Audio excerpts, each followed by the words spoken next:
Hello there, this is Kimberly Wilson, and welcome to the 491st episode of Tranquility du Jour, bringing you tranquility since 2005. Tranquility du Jour is a series of nourishing conversations about living a full and meaningful life with doses of tranquility. In this week's edition of the podcast, I chat with returning guest Jamia Wilson about what's happening in America right now, how to be an ally, anti-racism, and how to heal. I'll also be releasing an Everyday Activism Tea with Kimberly video over on YouTube that touches on a variety of things.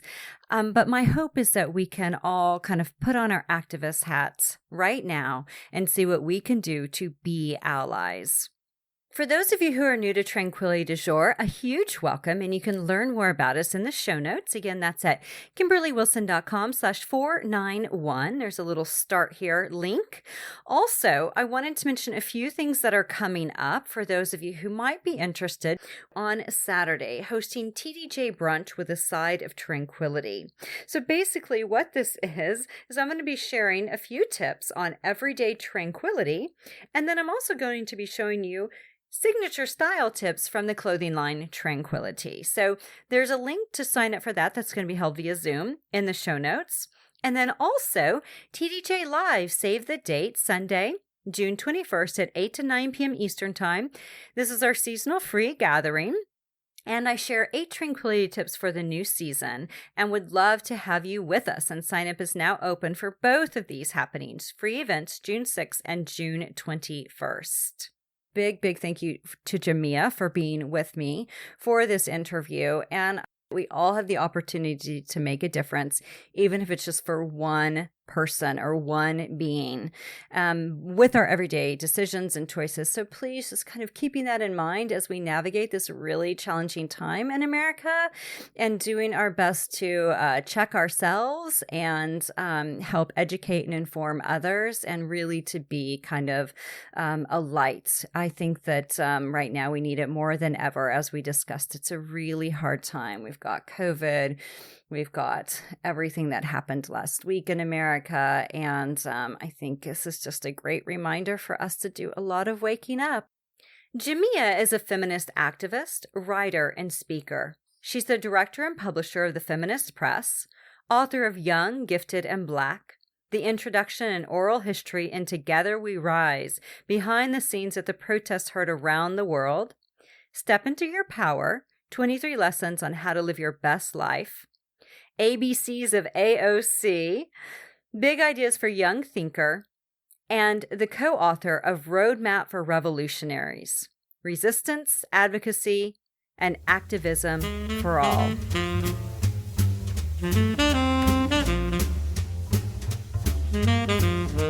Welcome, Jamia. Thank you so much for having me. I'm so glad to be back with you. Just sad we're not in France together again. I know. But I do have to say, it is an absolute delight to have you back on the show. And I really appreciate you taking the time today.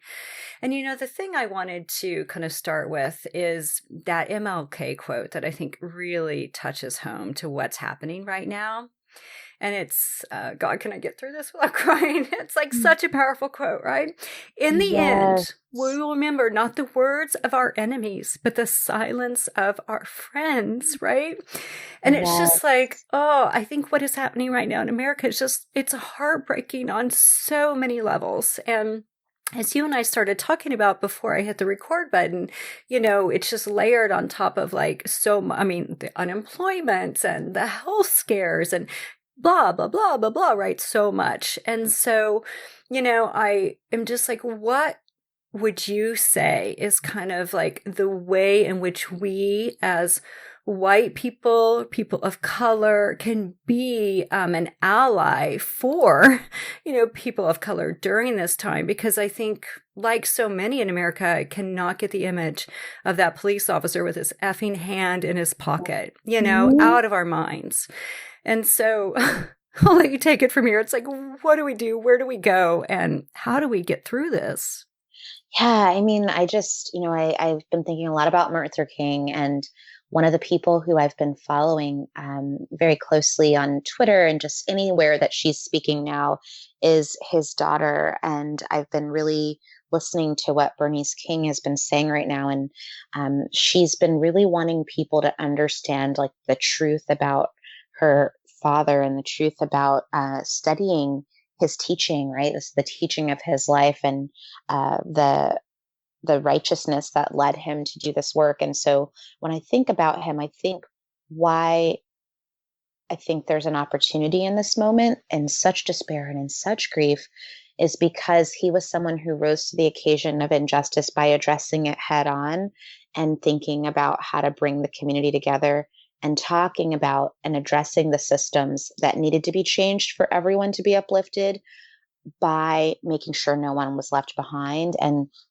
I've been thinking a lot about his path in terms of how to, for all of us to think about how we approach this and how we can kind of transform that feeling of helplessness that I feel, and I've heard from many others that they're feeling, into one of thinking about how can we be in best purpose and the highest purpose in this moment? How can we speak up? How can we not wait for someone else to take a stand, but to have the kind of righteous bravery and courage that MLK had to speak truth to power, to listen deeply, to work for a better world for all of us with courage. And so I'm just love that you brought that quote in, because I've been reading a lot of him now and thinking a lot of how we can actually really follow his example in actionable ways by demanding fierce accountability while also working with great and fierce love to build bridges with others and to foster unity. They spoke about at my church this morning the act of deep listening as a gift from the Most Divine. And I thought that that was really a timely action step for them to share. I don't know if they intended it that way, but I think that that's a really good starting point as well.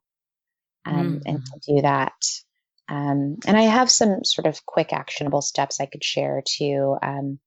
I wrote a piece in 2016 and I was just so angry about its relevance today. And I posted it a few days ago and I've seen some people sharing it. It was a piece for Refinery 29 and it was in response to killings that happened, Alton Sterling and Philando Castile and their murders.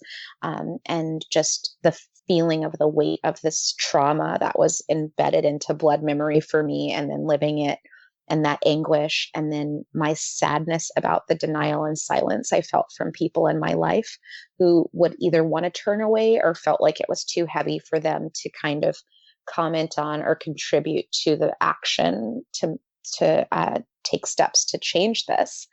And in that piece, I really talked about how people could use their privilege to demand accountability from the perpetrators of state violence or vigilante violence, but also to support the work of organizations who've been doing this work in communities on the ground with the understanding and humility that they know what's best for their communities, and supporting those communities through funds or through volunteer work or through posting of their campaign materials online.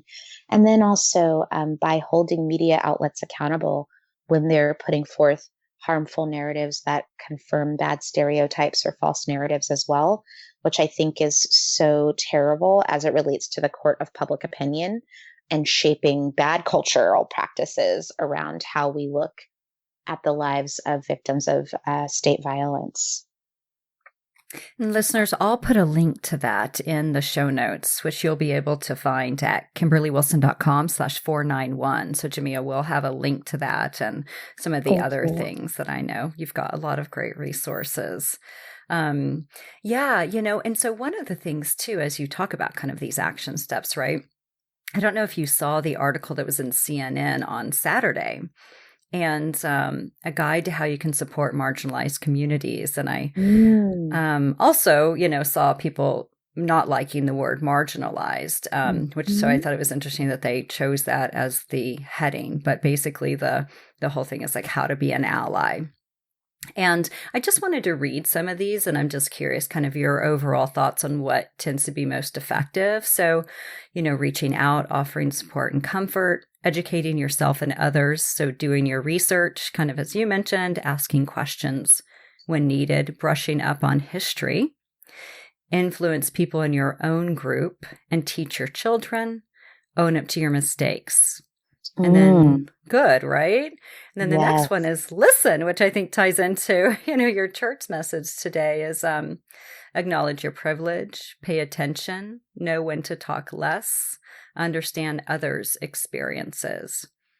And then the last one was stand up, right? So build networks, use your privilege to help others, as you just said. Know your rights when you're videotaping. Voice your concerns to those in power, stand in solidarity, donate your time and money, and of course, last but not least, vote. Are there any of these that stand out that you're like, oh yes, these are the musts, or this is something that we can all do? Yes, I mean, all of those are so good, and I'm looking forward to seeing the article and sharing it. They're great. I think it makes me think of something that I wrote for Rookie Magazine, which was this amazing teen magazine that I wrote for, started by Tavi Jevinson. And one of the pieces that had gained the most traction there was called Allied Force, A Guide to Showing Up Without Getting in the Way. And so when I was hearing all of this great feedback from that piece that you read, I was thinking about some of the things that people wrote me about in my piece that aligned with it around owning privilege, and also around owning one's mistakes by being accountable and listening up. I think it's so important because I think a lot of times people will go into spaces wanting to help or, freshly activated. And then if they're called out for a mishap or misspeaking or not owning their privilege, then they'll often kind of shrink or want to take themselves out of it and mend their wounds. And one of the things that I had written about then was that I really want to call on people who are committed to being allies to face their fears, to recognize, yes, it is scary. You are going to be vulnerable right now. This may not be your expertise. There may also be distrust or other things that come up because of the history. Whether or not you directly had a role in it, there are power imbalances that might create dynamics that make you uncomfortable. And still, it's important to reach deep down, to be true to yourself and your values, and to continue to show up again and again and again. And that is the practice. That is the meditation, as I like to say to some of my friends who are on that path around owning their privilege, right? Who either might have a physical yoga practice or a meditation practice, to say the practice is actually, when you're on the mat and you're a little bit uncomfortable being in that pose because it is making you feel things. That's me and pigeon often, right? That is always me and pigeon, that the truth lies in that pigeon pose when it is telling you things that you don't want to feel about yourself, that you've got to face in order to transcend them. And so that's really stuck to me, that idea of owning those mistakes and owning the privilege and come back to the mat. We need you. You go to the Thanksgiving table and your uncle who always says racist things shoots you down. I want you to come back to the mat. Don't block him on Facebook. Keep the conversation going for those who can't be safe to have that conversation with him. Those are the things I ask of my loved ones. Those are the things I ask of my husband, who is white. And I know that it can be uncomfortable for him sometimes because he is often, in the front line of my response to these things. And I just said, what I need from you right now is for you to ask me how you can support, for you to listen, and for you to kind of deal with some of these people in your family who are saying things on Facebook that are problematic right now, that are not helping, that are hurting. I need you to take on that emotional labor right now. And that is how you can show up. So that's just, I'm really glad about that. And I do think that the conversation about marginalization, right, and whether or not it's a word we should use, is such an important one, because I think that the reason it's a word that is so controversial is because it's this idea that the power is imbalance, that that a label of other than or being pushed out as being attached to humans. Um, and I think that I would love to be in a world where we could create new terminology because it didn't exist, or that we had systems that would make it such that it would be rare instead of the norm, that it would be eradicated. So I'm really glad that that piece is happening on a platform as far reaching as CNN, because I think it's extremely important. And I'm happy that the moment we're in is making it so that bigger media outlets are taking these conversations seriously in new ways.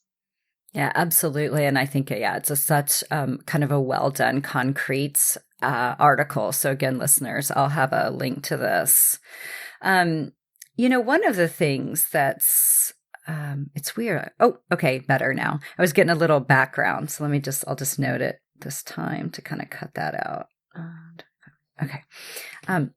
So one of the things that you mentioned and that I'm seeing a lot and I find really interesting is that it's not so much of like, oh, I'm not racist.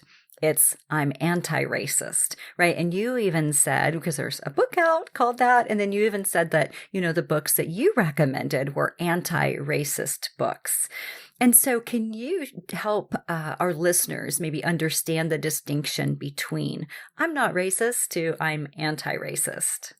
Yes. So I love that. I love that question. And I think that um, one of the reasons that the terminology anti-racist became so prevalent, and I wonder if even she kind of coined it, came from Angela Davis, who made a quote where she said, "In a racist society, it is not enough to be non-racist. We must be anti-racist."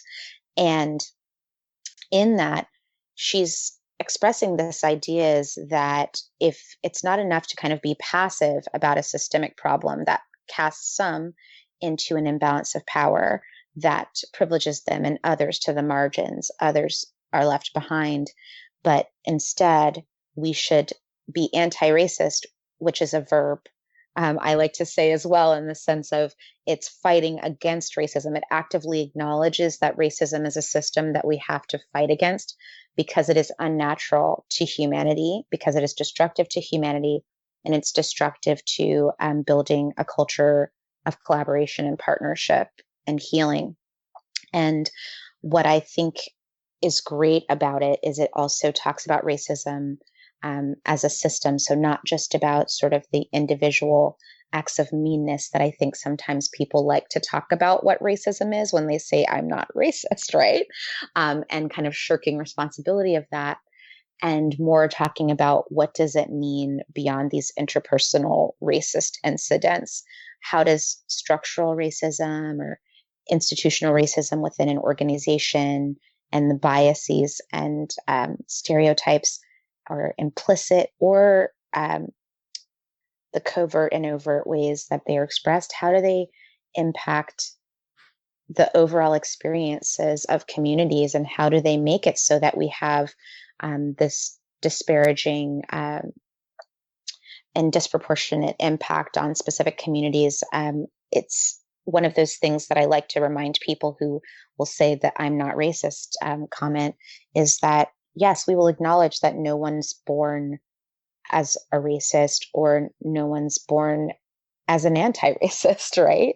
But that we've been in a culture where we have been taught to be racist and where people have benefited from racism for a long time. And so we have to be actively unlearning and unpacking it. And the anti-racist framework allows that because it acknowledges that it's not just an internal job, that it's about working to change a system that got us here in the first place. Yes, yes, yes, yes. And thanks for clarifying that, because I do think it's like a subtle and yet profound kind of distinction. So thank you. Yes, of course. The other thing, Jamia, that we were also talking about before we hit record was mental health right now. And even, as if COVID had not completely pulled the rug out from under everyone. And what is it? I mean, is it 1 out of 4 Americans that's unemployed right Yes, now? I mean, it's yes. crazy, right? And then, you just couple with the anxiety. And listeners, I'll put a link also in the show notes to an anxiety workbook that might be helpful that's coronavirus related. Ooh, Yeah, it's very good. I need it. Yes, I we need it. all do. We all do. But you layer on top of this. I couldn't even get through that freaking quote without crying. I just feel like people's emotions are so raw right now, and it's like outrage. But on top of that, sometimes you hear that anger is actually just a mask for sadness. This is all just so upsetting on so many levels. And so, from a mental health perspective, what do you think is kind of a way to really kind of care for oneself right now while still being outraged, but, how to like manage that? And then also, for others and our communities at large. Yes, I think that's so great. And I love that you are creating this resource in this conversation because I think one of the ways we can do that is, by telling our stories, right? By knowing that we are not alone. I think it's so important. We both love Gloria Steinem, and I think about her all the time because she often talks about how media is the campfire for us now, so that our ancient ancestors would have had campfires where they were telling stories and connecting with one another and building empathy. And that was a big part of, the human experience that I think now with podcasts and blogs and books, we're able to show one another that you are not alone. And you may be experiencing an experience of alienation right now and feeling it. And that is very real. But for you to know that there are others who are experiencing the helplessness or the anger or the despair or the frustration, and others who have transcended adversity or lived with it or grief in different ways that can help you see what resonates for you and what rings true in your own life. And so I think that is extremely important as well. And just as the thing that really strikes me as a way to do self-care, to really just get ourselves to a place of knowing that we are a part of a community and a collective in this moment of isolation right now. This is a very hard thing to be experiencing in quarantine. And acknowledging that and acknowledging how we need to tend to our hearts is extremely important. Reaching out to others and asking them to reach out to you when you need it, being vulnerable to ask for what you need from those who are your closest with, your family or your chosen family, I think is so important. I've been doing that right now, just letting the folks I know who've been asking how they can support really know what I need right now. And sometimes it's just to talk, or sometimes it's, to be able to have a Skype with some tea and just, talk about something else so that I could recalibrate to be able to show up for the work as well. And I think, yoga is important, moving your body. We don't honor enough in our culture how much this kind of ancestral trauma and the trauma of these kinds of events lives in our bodies and our spirits. I have been jumping on my rebounder a lot to just move the energy through my body, because I was starting to feel, when all of this stuff was mounting and watching the TV and all of that, just feeling it in my lower back, feeling it in my stomach, feeling it in my neck, getting headaches. And I just realized, oh, I've got to tend to my body now. Like, she needs water. She needs massage. She needs movement so that I can heal, but also show up better in this push for transformation that these uprisings are calling for. So I just want to say that we don't have to be on all the time. We can show up in various different ways. Some of us are immunocompromised, like me, and I had been advised not to show up at demonstrations right now, although I'm aching to be there because it's not healthy for me and I have a higher risk of contracting COVID-19. And so what I'm doing is trying to be a helper to those who are standing up on the front lines and asking them what they need, be it, can I deliver you pizza? Can I support your bailout fund? Can I be an emergency contact?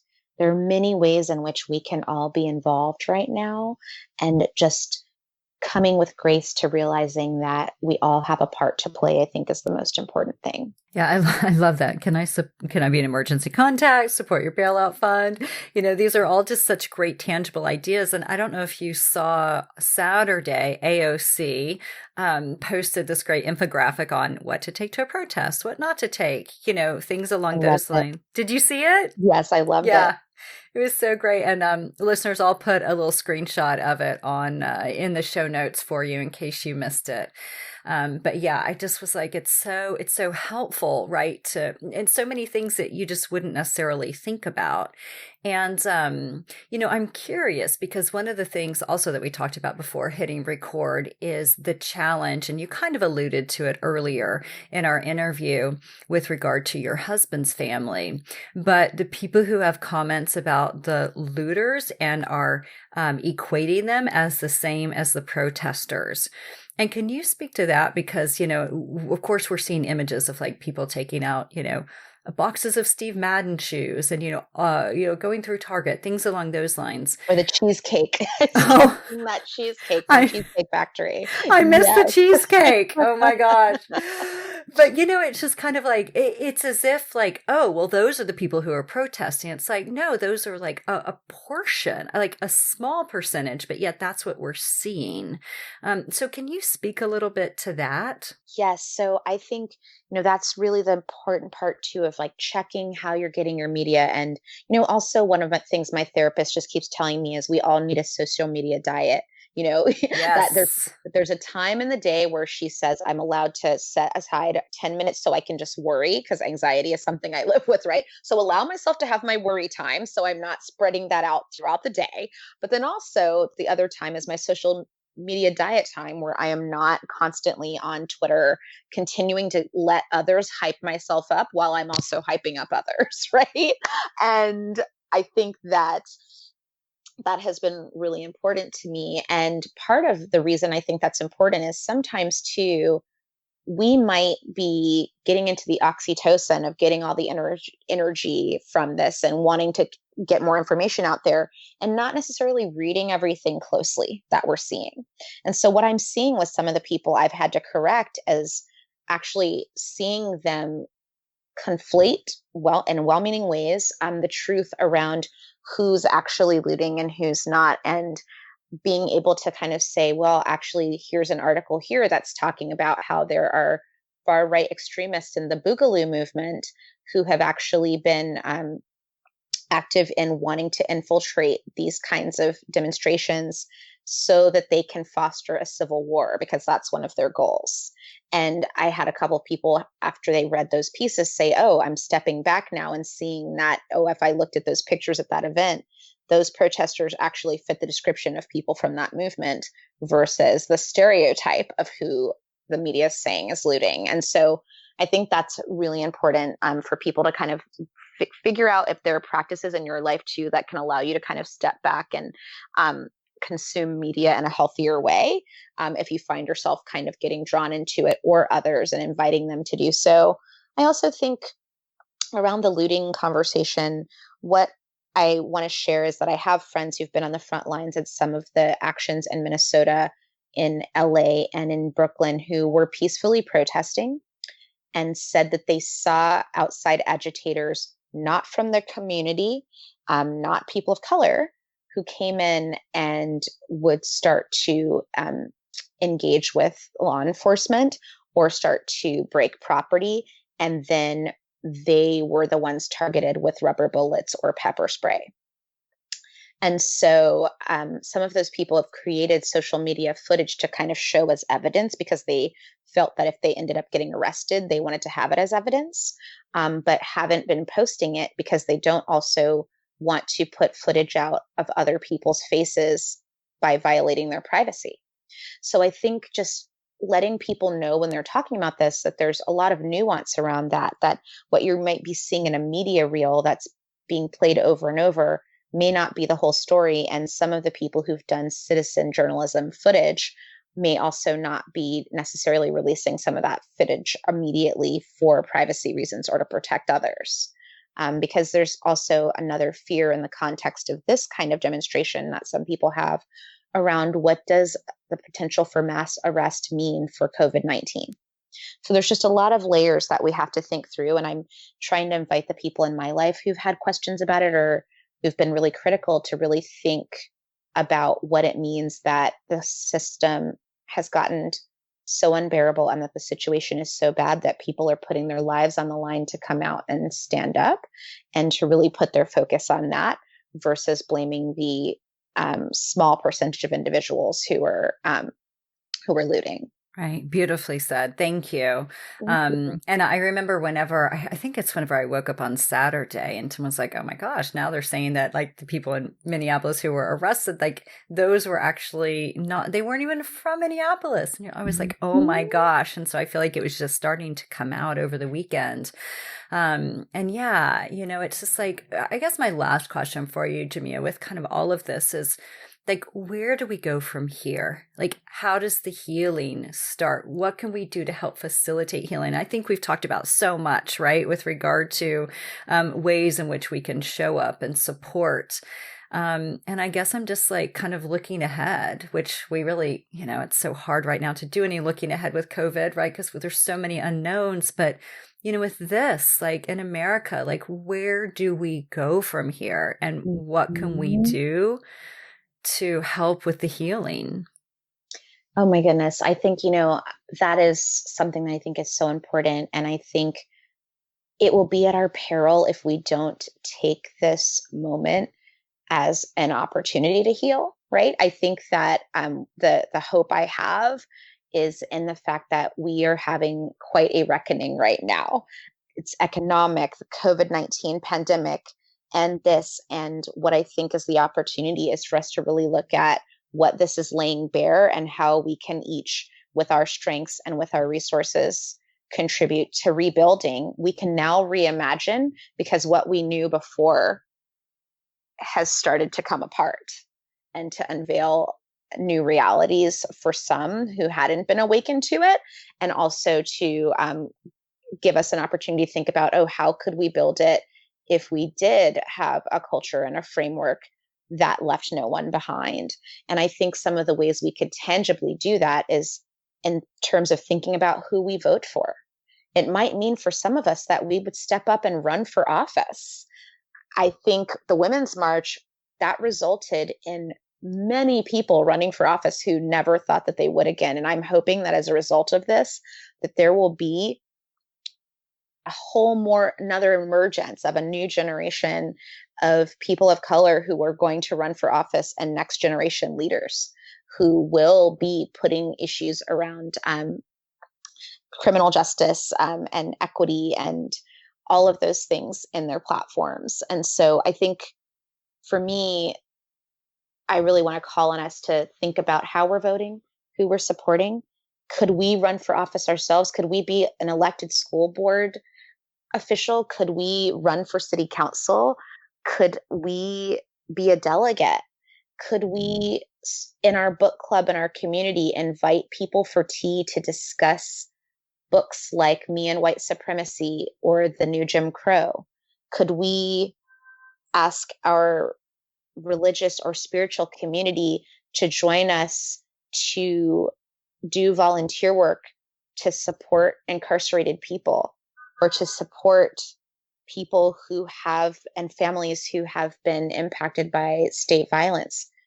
Can we raise money for bailout funds, specifically to also focus on Black women who are often left out of this conversation, but are also deeply, deeply impacted?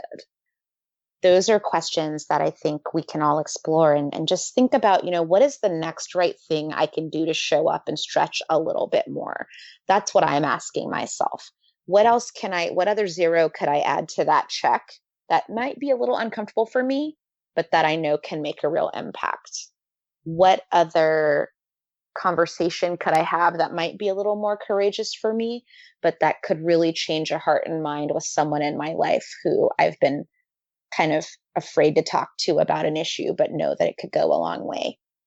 those are things that I think we each have the capacity to do right now. And I think also with Zoom and with Facebook Live, et cetera, we could even take the step to just host a conversation in our community on race, host a Facebook Live, the people in our community. When we had the Philando Castile and Alton Sterling murders, one of my friends who's a white woman and an amazing singer, her name is Morley, an amazing healer.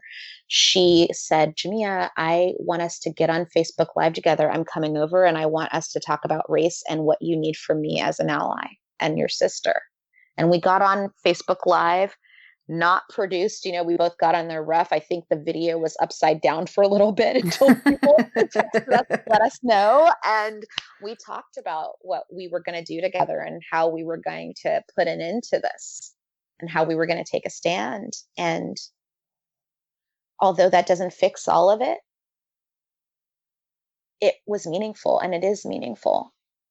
And we're both continuing to show up, right? And showing up together and bringing other people in. So I just want everyone to really think about what does that look like for them? I think that the holiest, most sacred actions come from when we go in deep inside and think, what strengths and resources do I have and how can I share? And how do I share them in a way that is most righteous, right? Not from a place of optical allyship, but really truly to affect change and to heal the hurt. And then go with that. Mm-hmm. Mm-hmm. I love that. Affect change and heal the hurt. Beautiful. Thank you so much, Jamia, for being here today and for sharing. I mean, you always have such great tips. And so that's why I knew I had to get you on the show. So I really appreciate you taking the time out on such a highly emotional time, and especially for you wanting to be able to protest and not being able to because of everything else that's going on in the world. So I just bow to you with deep gratitude and thank you for continuing to show up. Thank you so much. And thank you for giving me the gift of this conversation today, because I'm feeling better, right? Like you've given me a gift right now, that I can't be necessarily out marching today, but I feel like my heart is marching in conversation with you. And so thank you so much.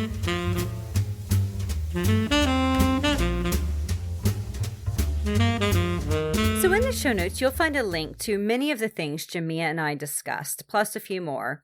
You'll find the Mlk quote that I tried to get through and could not do so without tearing up. My God, this just hits at the core. You'll also find the CNN article that I mentioned.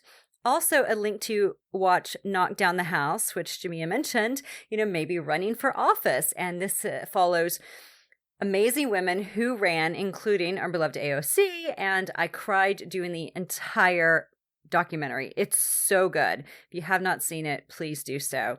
I also have a link to the coronavirus anxiety workshop, I also have a link to the coronavirus anxiety workbook that I mentioned. Also, a link to some of the articles that Jamia mentioned, including a workbook by Jamia's friend Layla. So you'll find a lot of really great things. Oh, and the infographic that I mentioned from AOC's Instagram on how to protest safely, what to wear, what to bring, and what not to bring. And you can find Jamia over on Facebook, jamia.wilson, on Instagram, Jamia A. Wilson, on Twitter, Jamia W., her website, jamiawilson.com. And then, of course, I put a link to our previous podcast interview, Feminism and More, episode 429. Also, you'll find in the show notes a link to join the TDJ Insiders Facebook group. Would love to have you over there. And also a link to subscribe to this podcast in any of your favorite podcast apps, maybe Spotify, Apple Podcast, or Overcast. There's the direct links there. If you're not on my Love Notes mailing list, you'll be getting a little love to your inbox on Tuesday. So you be sure to sign up for that if you would enjoy that little bit of inspiration.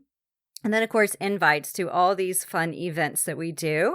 Also, find me over on Facebook, Instagram, YouTube at Tranquility du Jour.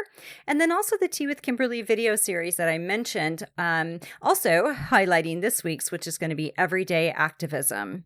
Finally, if you have a moment to pen a review of this show, I would be so grateful. And you can do that over on iTunes. There's a direct link to that.